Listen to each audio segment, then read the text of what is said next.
Ibu ini sebenarnya banker atau goeser ya? Ya itu kebetulan gitu kan ya. Karena kan waktu tahun 2020, 2021, 2022 gitu kan. Semua negara termasuk negara kita kan lagi ada isu COVID gitu ya. COVID.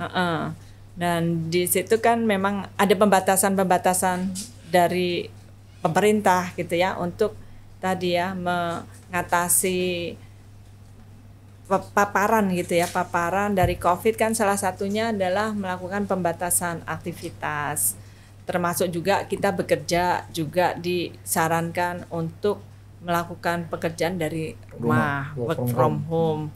Nah, kemudian pastinya semua sangat concern dengan kesehatan. Salah satu yang kita lakukan waktu itu adalah bersepeda.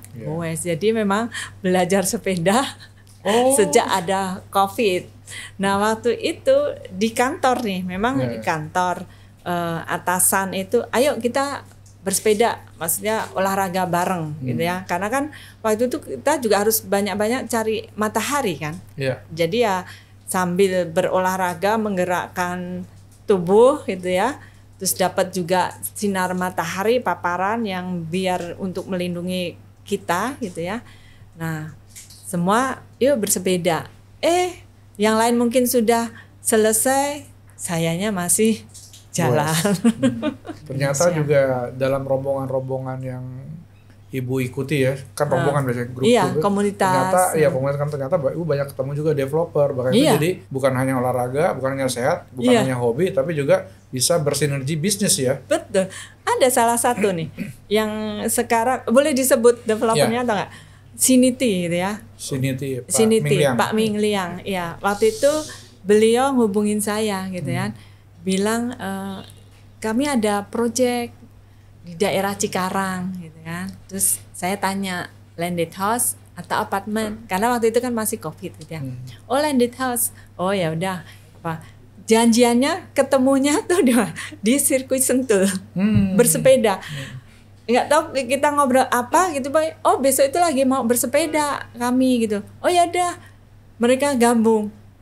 Jadi sama-sama belum pernah ketemu beliau kan. Ketemu di ini akhirnya mulai dari situ tuh sampai sekarang, sampai detik ini kita masih kerjasama terus. Welcome to SOS Podcast, tempat orang-orang hebat bicara.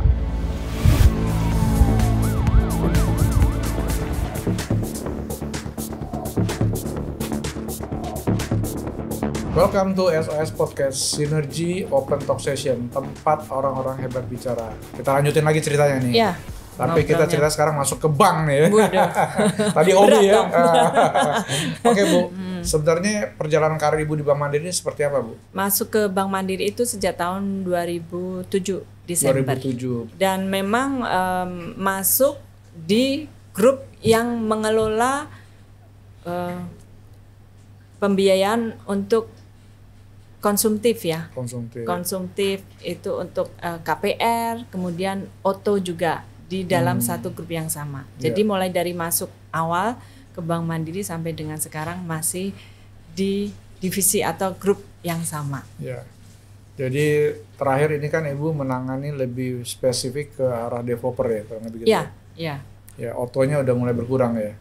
Masih juga. Ada PIC-nya, head-nya juga ada Oto. Jadi kan memang dibagi karena kan kami sudah cukup besar ya untuk menyalurkan kredit khususnya KPR maupun Oto itu kan sudah cukup besar sehingga memang dibagi sesuai dengan peruntukannya. Nah, saya bertanggung jawab terhadap pemasaran fasilitas KPR kepada customer yang dipergunakan untuk membeli properti baru dari developer. Jadi tanggung jawabnya memang melakukan relationship kerjasama dengan teman-teman developer untuk membantu membiayai customer dari teman-teman developer untuk beli properti dari mereka. Ya, kita bicara tentang developer ya, kan pemerintah mencanangkan 3 juta rumah. Betul. Tentunya orang-orang yang beli kan pasti membutuhkan KPR ya. Iya. Bagaimana supporting dari Mandiri untuk program pemerintah ini, Bu? Ya, pastinya kami mensupport gitu ya, apalagi Bank Mandiri sebagai salah satu bank BUMN yang diharapkan untuk mensukseskan program 3 juta rumah. Dan karena ini sangat urgent gitu ya, sangat urgent dan menjadi salah satu fokus dari top manajemen Bank Mandiri maupun pemerintah, makanya kami sampai akan melakukan suatu reorganisasi di internalnya kami gitu ya, karena kan ini kan juga bukan hal yang sepele gitu ya, karena kan jumlah 3 juta rumah itu kan banyak sekali gitu ya, dan pasti itu dibagi dengan beberapa teman-teman bank lain, dan ini membutuhkan penanganan khusus karena kan di sini yang menjadi target market dari pemerintah itu kan mayoritas adalah mereka yang sebenarnya belum memiliki rumah. Ya, jadi masyarakat yang end user gitu ya, end user yang memang memerlukan support dari pemerintah maupun perbankan untuk bisa memenuhi kebutuhan, salah satu kebutuhan utama mereka. Ya, karena kan sangat penting ya rumah. Apalagi dulu waktu terjadi kondisi COVID, semua harus dilakukan dari rumah. Mulai dari bekerja, sekolah gitu kan, kemudian menjalankan ibadah, menjalankan aktivitas olahraga, semua dilakukan dari rumah. Jadi sangat penting gitu ya buat masyarakat untuk memiliki rumah sendiri, karena apapun ternyata rumah itu kan memberikan perlindungan dan juga menjadi sumber kebahagiaan dari suatu keluarga gitu ya kan, berawal dari rumah. Jadi itu kan hal yang sangat penting dan pastinya kami ingin membantu, karena kan salah satu juga visi misi Bank Mandiri itu adalah spirit membangun negeri gitu ya, spirit memakmurkan negeri. Salah satunya adalah membantu masyarakat untuk memenuhi kebutuhannya, terutama tempat tinggal. Burung pun kalau terbang kemana-mana pasti punya baliknya, sangkar. Iya, ya. Baliknya akan ke anak-anak Gen-Z ini terbang kemana-mana, pulangnya ke tempat kos gitu. Memang ada Gen Z yang mereka mempunyai pemikiran bahwa rumah tinggal, punya rumah sendiri itu bukan menjadi prioritas utama. Nah, itu mungkin memang ada gitu kan ya. Mungkin juga karena background dari keluarga gitu ya Pak. Karena kan anak orang kaya kali ya. Ya, jadi orang tuanya memang sudah sangat mapan, kemudian juga punya propertinya juga mungkin lebih dari satu, lebih dari jumlah anggota keluarga, sehingga memang kebutuhan properti itu menjadi bukan hal yang prioritas gitu, karena kan mereka sudah terpenuhi. Tapi berbeda dengan masyarakat gitu ya, yang memang dia belum mempunyai rumah sendiri. Nah, itu pasti mereka juga tergerak gitu ya untuk bisa membeli properti rumah tinggal apapun bentuknya ya, mau landed house, mau high rise gitu ya, terus mau yang real estate, mau yang sederhana. Nah, itu kan memang bervariasi ya, tergantung kemampuan daya beli dari masing-masing. Tapi di situ masih ada. Kami pun sebenarnya sangat optimis gitu ya. Karena kalau enggak, harusnya enggak ada istilahnya backlog perumahan. Iya, betul. Ya. Ya itu jadi sebenarnya bukan kesimpulan mutlak ya. Sebagian aja orang-orang yang sudah orang tuanya mapan, punya rumah. Atau kalau gue mati, ini rumah jadi milik gue, atau hal-hal seperti itu. Padahal sebenarnya masih banyak orang-orang lain yang pengen punya rumah, apalagi kalau udah kebanyakan healing, pas udah mau nikah kan sama mertua ditanya kan, Dek tinggal di mana, ngekos tante, oh iya, udah oh iya ya, gitu anaknya lu tinggal di tempat kos pindah-pindah mau lo ya kan? Nggak salah nih, kan itu pertanyaannya nggak salah nih, gitu. Karena sebenarnya kan properti itu kan nggak hanya untuk memenuhi kebutuhan tempat tinggal gitu ya, tapi juga sebenarnya ada unsur tabungan ya. Tabungan ataupun investasi gitu ya.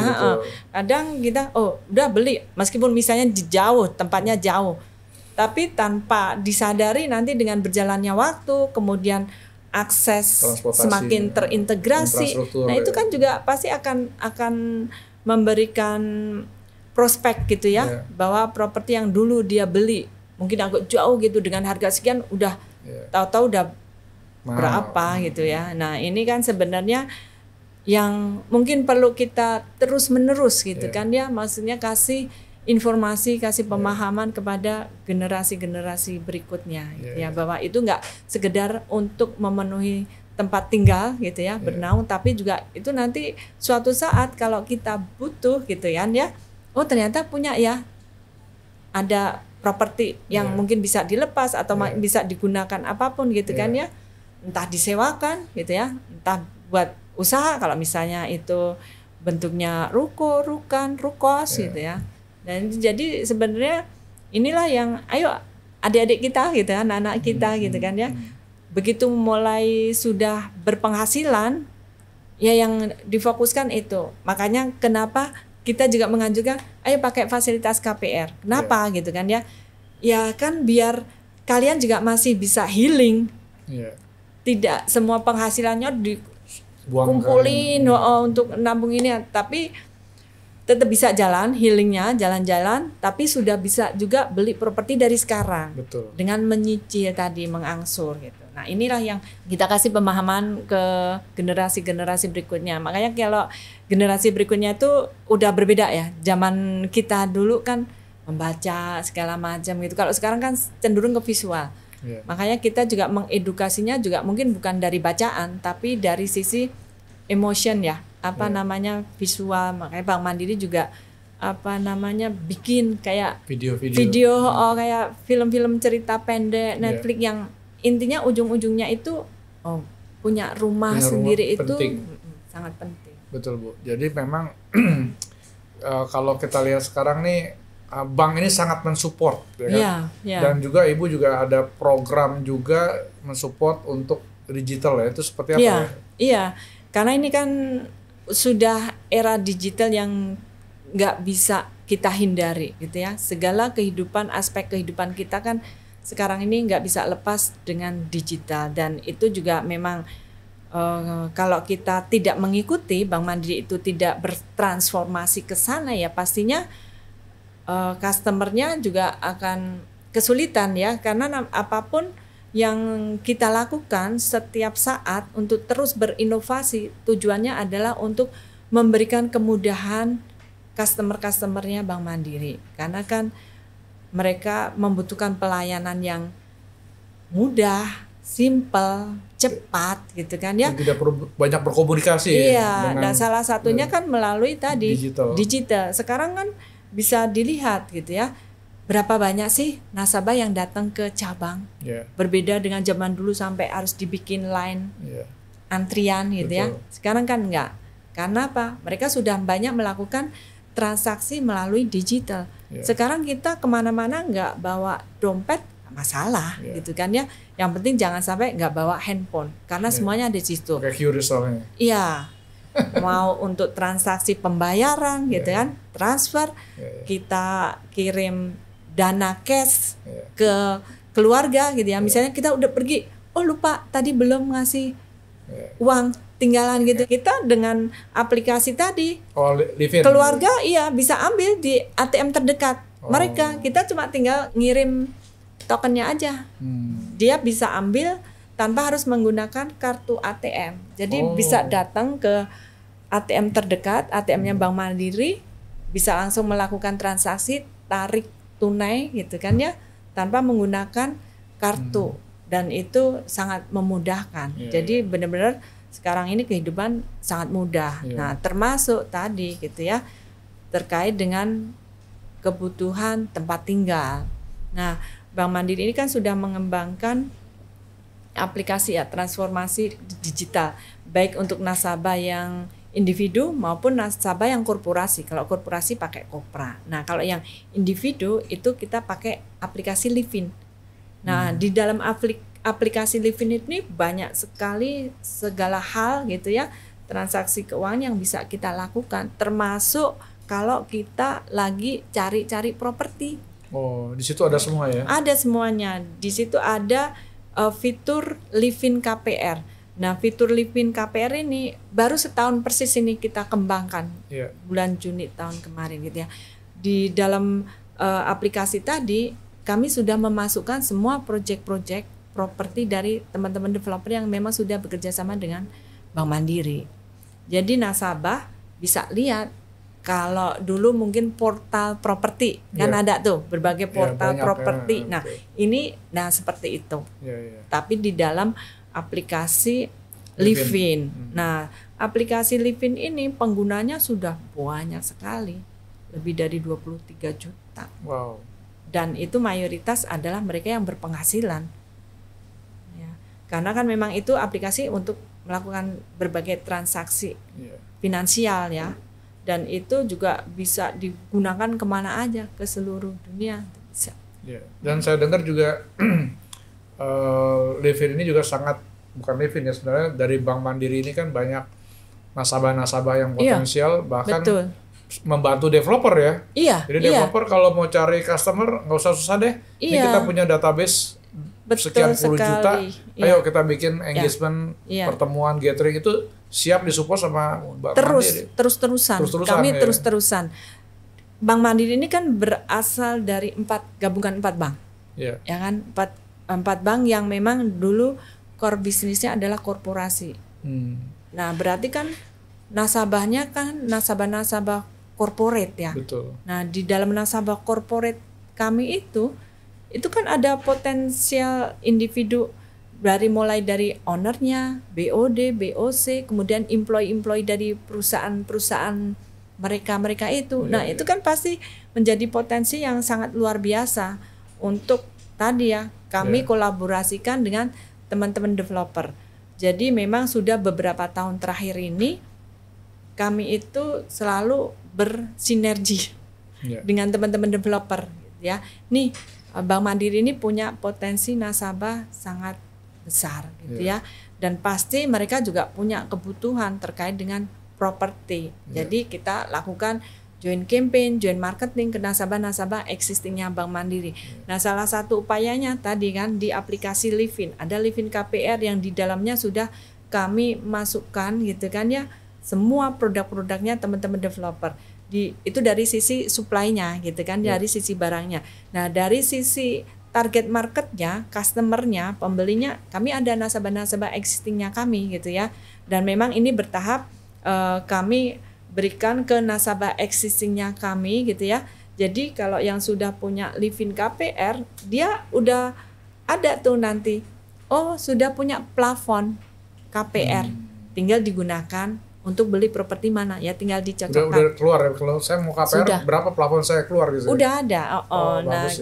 Jadi sekarang memang tahap pertama untuk nasabah-nasabah utama kami terlebih dahulu, nasabah-nasabah employee yang memang penghasilannya dia sudah disalurkan melalui Bank Mandiri. Nah, itu udah kami input limit yang bersangkutan, limit KPR-nya berapa, dan itu 1 hari udah langsung terbit keputusannya. Karena udah ada plafonnya. Tujuannya memberikan fasilitas KPR itu kan membantu masyarakat, membantu nasabah gitu ya, untuk memenuhi kebutuhannya yang mungkin belum bisa beli secara tunai atau sebenarnya punya kemampuan beli secara tunai tapi mereka lebih memilih KPR gitu ya.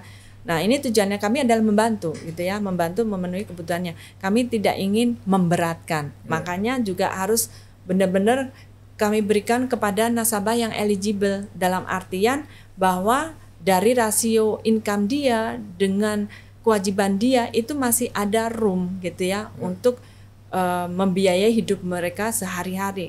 Jangan sampai semua penghasilannya itu harus habis untuk bayar kewajiban. Kan nanti dia akan berat. Nah, itulah yang kami pilih mana yang eligible. Bukan berarti kami enggak membantu, enggak, justru yang kalau misalnya ternyata rasio dia pinjamannya itu sudah cukup besar, jangan ditambah lagi punya hutang gitu loh. Tapi terdeteksi ya. Maksudnya kalau di yang nasabah Mandiri itu dia ada KPR di mana bisa? Itu terdata itu ya. Terdeteksi karena kan ada slik OJK gitu kan ya. Itu kan akan muncul semua kewajibannya dia. Dan salah satu regulasi dari pemerintah gitu kan ya. Manakala bank itu mau memberikan fasilitas kredit apapun gitu ya, termasuk KPR, itu kan salah satunya juga harus melakukan tadi penarikan slik OJK untuk mengetahui data yang bersangkutan gitu ya, sudah memiliki pinjaman di mana aja, kemudian bagaimana dengan historical pinjaman yang bersangkutan. Ya maka ketika kalau istilahnya kalau dari pihak Pak Riri itu sudah kasih tahu dari Livin itu ya.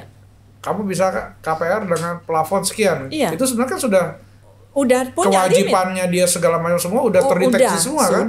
Jadi artinya orang-orang ini benar-benar potensi untuk KPR karena sudah terdeteksi semua. Iya, karena udah clear karena itu plafon itu sudah menghitung juga kewajibannya dia. Iya. Wah, luar biasa itu ya. Jadi mesti developer mesti kejar mandiri nih untuk kerjasama. Iya, kita udah banyak sekali ya. Udah lebih dari 700 project yang udah kami yang sudah ngeling ya.